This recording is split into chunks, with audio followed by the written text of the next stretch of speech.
Hello and welcome to the SSR Grand Prix Classics Championship press conference. Today I am joined by three headline drivers of our championships. Of course, we have, we'll go start from left to right as you can see them. On the left, we have sitting Cavalo. Hello, Cavalo. Oh, hang on. Your audio wasn't on, but if you speak again, they can Oh, hear you. All right. No, no. yeah, it wasn't your fault. It was my Yeah, fault. okay. All right. Hello, welcome, Cavalo. Good evening, everyone. Hello. How are you doing today? And are you excited for the race tomorrow? Also for today, yeah, standard Saturday, but for tomorrow, yeah, it's Silverstone. Who's not excited for Silverstone? Hopefully, everyone is, because it is a brilliant track. Lots of variety in it. Have you already prepared for Silverstone? Yeah, a fair bit. Compared to other preparations, it's a bit more. All right. So, well prepared already. And even though it only starts tomorrow, a lot of drivers will prepare a few days ahead. And next to Cavalo, we have Domska, the reigning champion of the Grand Prix Classics Championship. How are you doing? Hi, yeah, I'm doing good. So, Silverstone tomorrow. I assume you're also excited for it, as Cavalo says everybody should be. Yes, I'm quite excited. Silverstone is a nice track, and I think there should be a cool race with lots of battles. We have a few drivers that are on the same level, so there should be quite some fights, I think. Yeah, I think that makes a lot of sense. Silverstone always produces great racing, and I assume you've already started preparing as well. Actually, no, I raced on Wednesday, our little Wednesday race. So we raced Silverstone there with the cars, but other than that, I didn't drive. But I think that will happen this evening or this night. All right, very interesting. So, you've prepared a little bit for the next race, then you're already more prepared than current champion. And lastly, we have the headline driver of the first race, or one of them at least, with a beautiful podium. Sorrow, how are you doing today? Hello everyone. Yeah, I'm all good. Very great to hear. Silverstone as exciting for you as the other drivers? Yes, definitely. I've played Time Trial a couple of days ago to warm up, to to start preparing for the race, and immediately I was on it. The car felt incredible from the first lap, and yeah, it was the complete polar opposite of Montreal. All right, great to hear. So you're getting used to this car very quickly. It seems you're very comfortable with it, as evidenced by the season, well, the first race for sure. And so I'm going to stick with you for a bit. Uh, this car that you're driving now is, would you say that's one of your favorite cars in the game? To be honest, no. I mainly bought AMS2 for the endurance racing content. So, like, my favorite cars are probably LMDH, LMP2s, also 90s GT1s. But I've been loving Formula One cars in this game as well. I wouldn't say that the Formula Racer is my favorite, mostly because it's very unforgivable. It's when you start sliding in this car, it's very, very difficult to save it. So yeah, that's what makes it challenging, and that's what probably doesn't make it one of my favorites. But I still really like it, especially how it handles in on corner entries and in the middle of the corners. Okay, so you're getting used to it. I also am curious. We'll ask this question to everyone. Domska, well, you were the champion last season. You drive very well with that much older car. The 2012 car, is it treating you just as well? I think the car is very punishing. I have always the fear that a little mistake has big consequences, so I don't like that. But I think I can be very quick on one lap and also in race pace. I think I showed that in the last two races. So that car scares me a bit. And I think I like the 95 car more for obvious reasons. Um, but it's not, there are worse cars. Let's say that. definitely Not one worse of the cars. favorites, but also not one of the worst cars. It's definitely not the worst car. Formula V still exists in the game, so thankfully we don't have to drive in that. And Kafalor, how is the car treating you? Not really much different than the 95 cars in comparison. I'm always struggling a bit in Formula cars. If I see in direction of GT, there I feel more at home.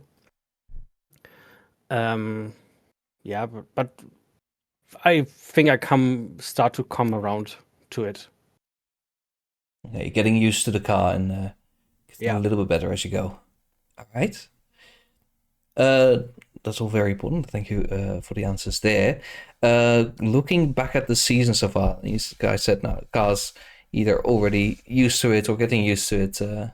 That's very positive. Of course, so far you have already had a few races, scored some points in there, and I think all of you have definitely something to be happy about. For example, let's start with you, Domska. You won the last race. I wouldn't say in dominant fashion. I personally called it controlling during the race because you decided to stay behind the Crow, your opponent. And your first race, I believe, was also not as strong, of course, because you were a bit back, but you definitely were pushing the pace a little bit. How do you rate your chances for the rest of the season? I think very good. Of course, it will be closer than last season because we don't have that setup anymore, or that setup advantage anymore. But I would say there are five or six drivers that are in contention pace-wise. But yeah, I have trust in myself that I can be champion again. Let's say that. It's good to have trust in yourself, and you've definitely shown the qualities to be able to do that. Then Sorrow, I think you said that your podium at the start was more than you expected. You're currently sixth in the standings. Where do you expect to end? To be honest, it's so difficult to predict with such high level in this field. I will be targeting the top 5. I think that's something I am perfectly capable of, but it will be quite difficult with how many good drivers there are in this league. There is a lot of good drivers, but you did get a podium in the first race, so there's definitely that should give you a lot of encouragement.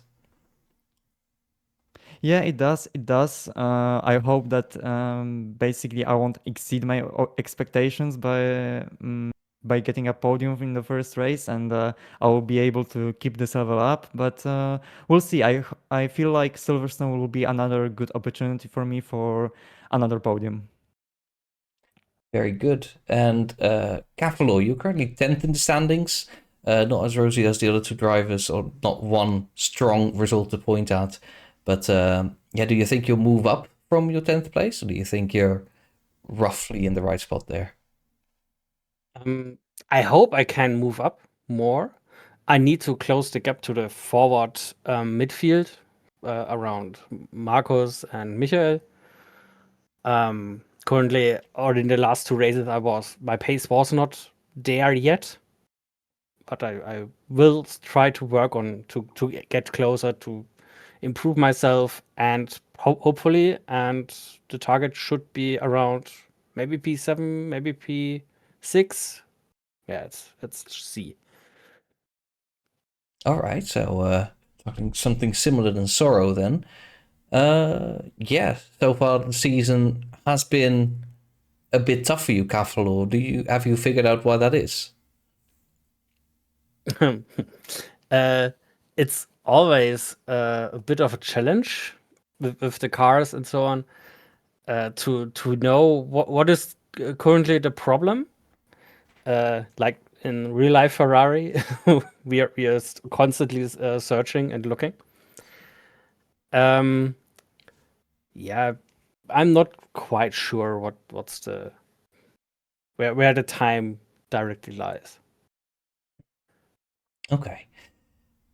Well, hopefully you'll be able to find that. I have a general question for people. We're now 2 races in, and in general, people can approach a race in a few ways.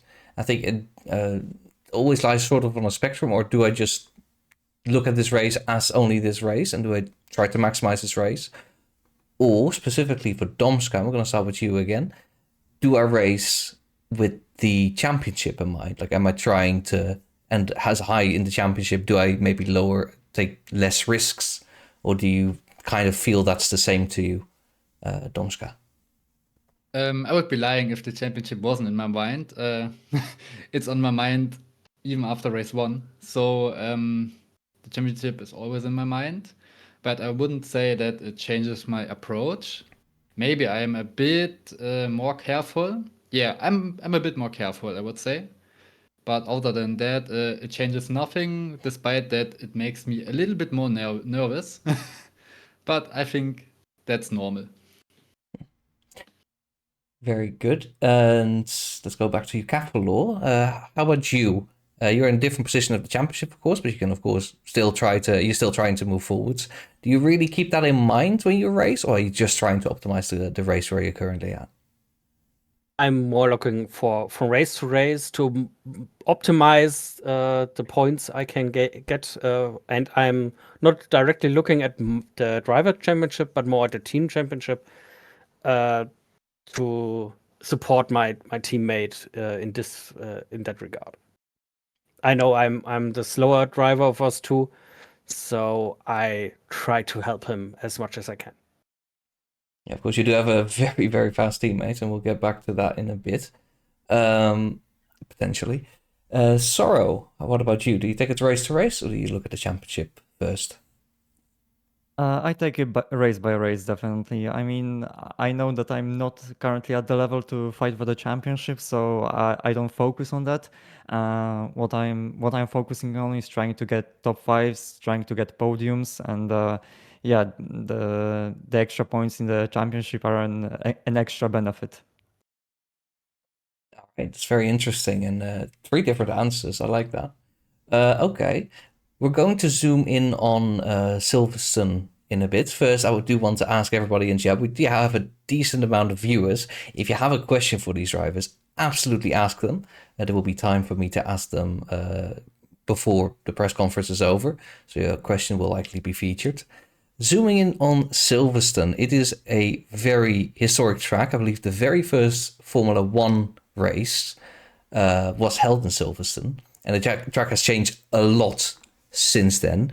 If we were to look back, because you're all 3 of you are racers, I think you're all aware of at least some of the layout of Silverstone. What is your favorite layout of Silverstone? Let's start with Sorrow. I don't know, to be honest. There have been many great ones. I've once raced the 1975 layout, which is basically kind of like Monza, which is really exciting, but it's also really flat. I mean, Silverstone up to this day, it is really flat. But to be honest, I would say my favorite version is the current one, to be honest. My problem with the older ones, the 90s and the 2000s versions, are the last sector. It's a bit too tight for me, and yeah, the new version is more flowy, to be honest. Kaflo, do you agree? For me, it's more the 2000 version. That's because it was my starting point for racing games at the time, and really watching Formula One and Silverstone, mainly knowing from through this layout. It just sticks with me, and the newly added first sector, it doesn't sit right with me. I don't. I prefer the 2000 version. Interesting. And what about you, Domska? I think it depends how you look at it. For driving, I think the early 2000 version is the best, or the version that has the most fun, or makes the most fun. But for racing, for TV, the current version is the best, because we didn't have a bad race on this version. If you look back since 2010, every race there was at least good or very good. And that shows that the layout works. It creates overtaking opportunities or battle opportunities. And yeah, Yeah, I would largely agree. I think for some people, 2021 was particularly a rough watch, but for the most part, it's been amazing races for sure. Um, yeah, zooming in on the current layout, then there's so many incredible features on Silverstone. What are some key areas that people should look out for when they watch the race? Like what corners, maybe a straight, and what is your favorite feature of the Silverstone track? Let's start with Cavalo. My favorite feature. Hmm.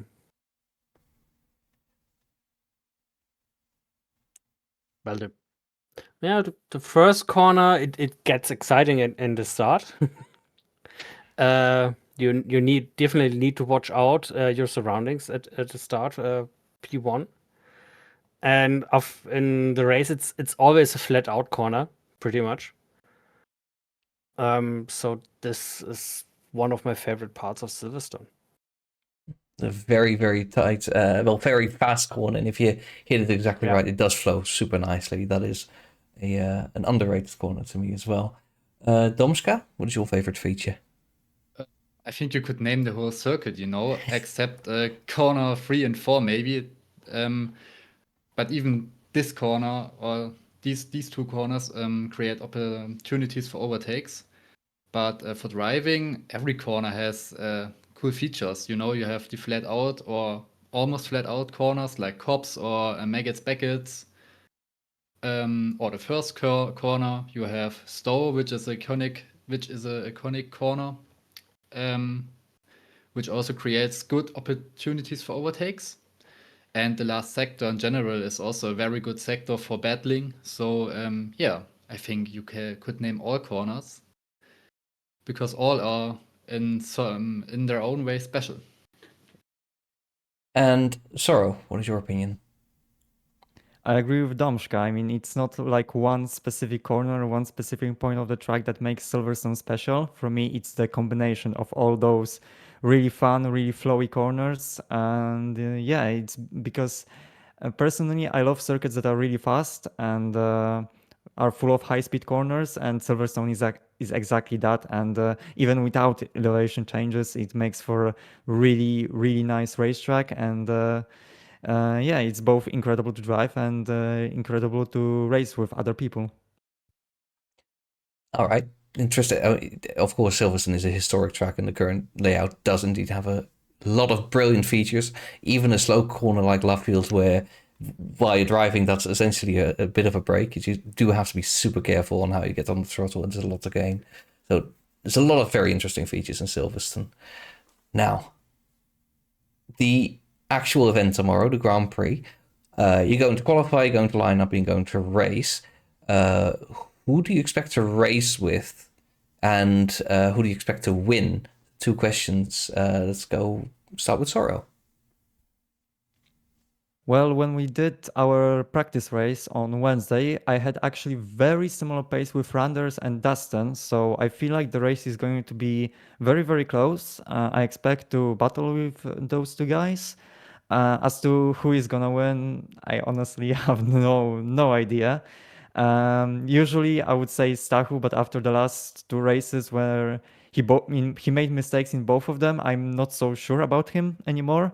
Um, yeah, I also saw Dikra was really, really fast on time trials, so maybe finally he will take a race victory. Maybe me, who knows? I mean, yeah, it's so incredibly close that I find it tough, really tough to predict. Yeah, that's interesting. The Wednesdays before the races, we do indeed have. I'm not sure if it's a shorter version, but we do have a little race on the same track, and you kind of get a taste of what everybody's pace is. It's interesting to hear the way that played out. Randers is back in there. Of course, he is joining tomorrow, so that is absolutely a factor you have to think about. Domska, what about you? Who do you expect to fight with? I think Dika is in contention for victory. I know he likes the track very much. He was strong there in other leagues when I raced with him earlier. And yeah, I think the track suits him kinda. But I also expect Dustin to be very strong. He had a strong race in Canada. And yeah, Stahu you could also never count out. And even Gary, he just spawns in the podium places in the last stint. So let's look out what he does. And yeah, of course, I think I will be also up there in podium contention or top 5 contention. But it's incredible difficult to predict a winner. And Cavalo, do you agree? Yeah, I pretty much agree. Yeah, it's we have 8 drivers in this championship who everyone can win a race. And it's a very tough battle between them.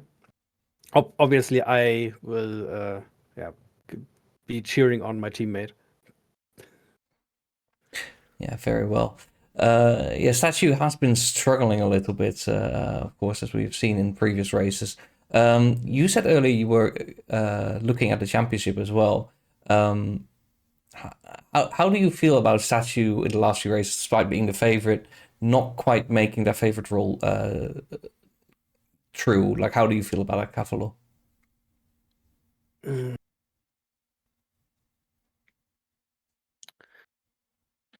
It's we have a very hard competition, and one small mistake is already throwing you out of this competition in this specific race. And we had too much mistakes as in whole of the team.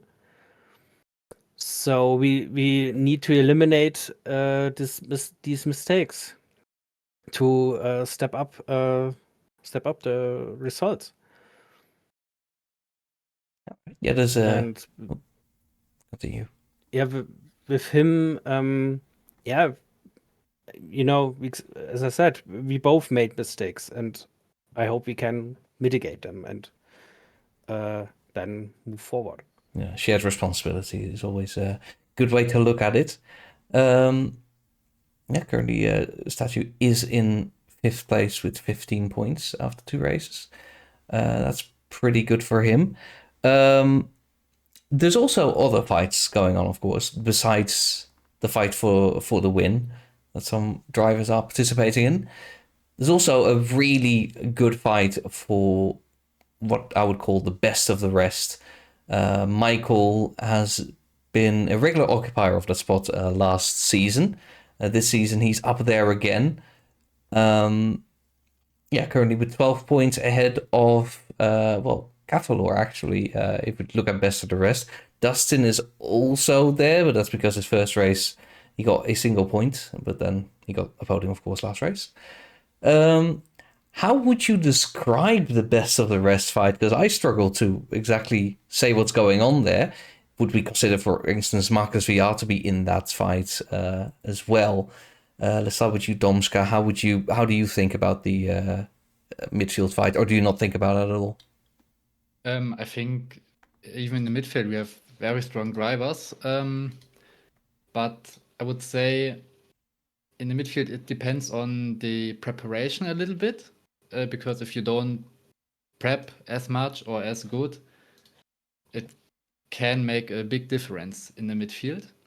But I also think it is track dependent often.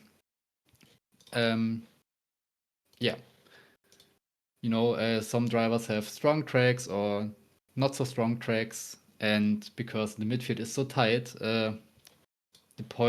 every point you gain is important, and that can make a difference. So yeah. Okay, Sorrow, what about you? For me, it's hard to even classify what midfield is in our league, because the difference between the front and the mid pack, I would say it's not that much. I feel like guys like Marcus and Michael are like a perfect blend between the top field and the middle of the pack. Like, for example, in Barcelona, I was definitely one of the top contenders, one of the fastest drivers, but in Canada, because the track didn't suit me completely, I was suddenly at the back of the top 10. So it's really easy to go from the front of the grid to the middle of the pack. And it's hard to say who really is a midfielder in our league. Okay, and Cavalo then, what's your opinion? Yeah, also, as a midfielder myself, uh, the I see the difference between the front and the midfield a bit bigger than maybe Sorrow. Yeah, it's very track dependent, but there is constantly around 1 second in pace difference between the front of the grid and us in the midfield. But it's also a very tough fight inside the midfield. It's battles front and center. In Barcelona, we were running three, four guys within 2 to 3 seconds of each other, and in Canada, it was for a long time the same in the race. So it's yeah, we have the gap, the pace gap is there, but not so close. Okay. Yeah, it's more in the front. Obviously, it's more exciting to watch with for the win. There's a fight for the win compared to the midfield. I'm not sure it's more exciting to watch, but I have to watch it because it's for it is for the win. So often you're kind of forced to have a look.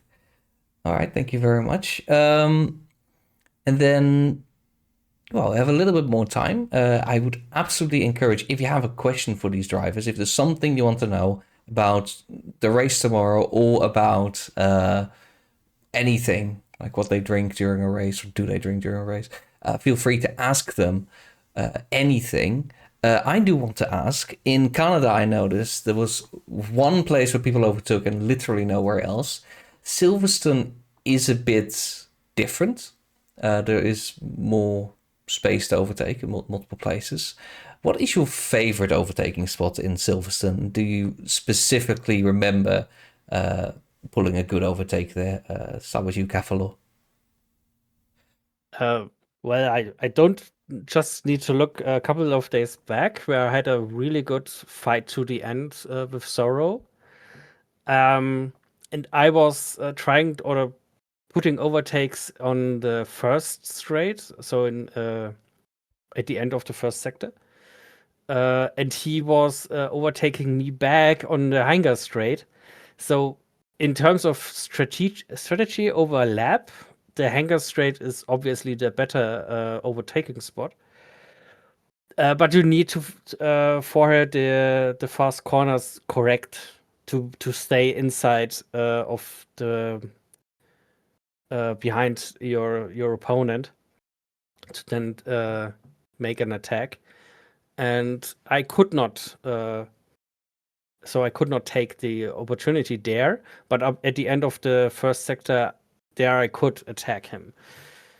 So it depends where your strategy where you are, what are you strategizing in overlap.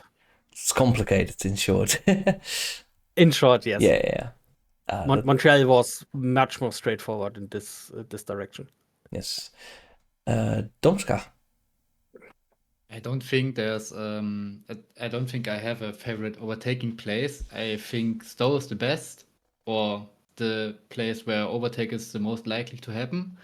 I have not a memory where I had a cool overtake, but we had a cool crash in a previous league with Dikra. He will remember it. The crash started at Wales and finished at Club, and there were 5 cars involved in a battle, and all 5 cars crashed into each other. It was very funny, but other than that, I have not many memories of battles in Silverstone. I haven't raced it too much in a league scenario. So yeah. Interesting. Hopefully we don't see that big of a crash, although it will be spectacular. It will also be painful for a lot of drivers. And Sorrow, what is your analysis? Actually, I wanted to brought up at the same thing as Capolor after our nice little fight in the Wednesday practice race. I feel like Hangar Straight and Stove Corner are like the main overtaking opportunities just because the DRS is so strong. You can easily overtake in there.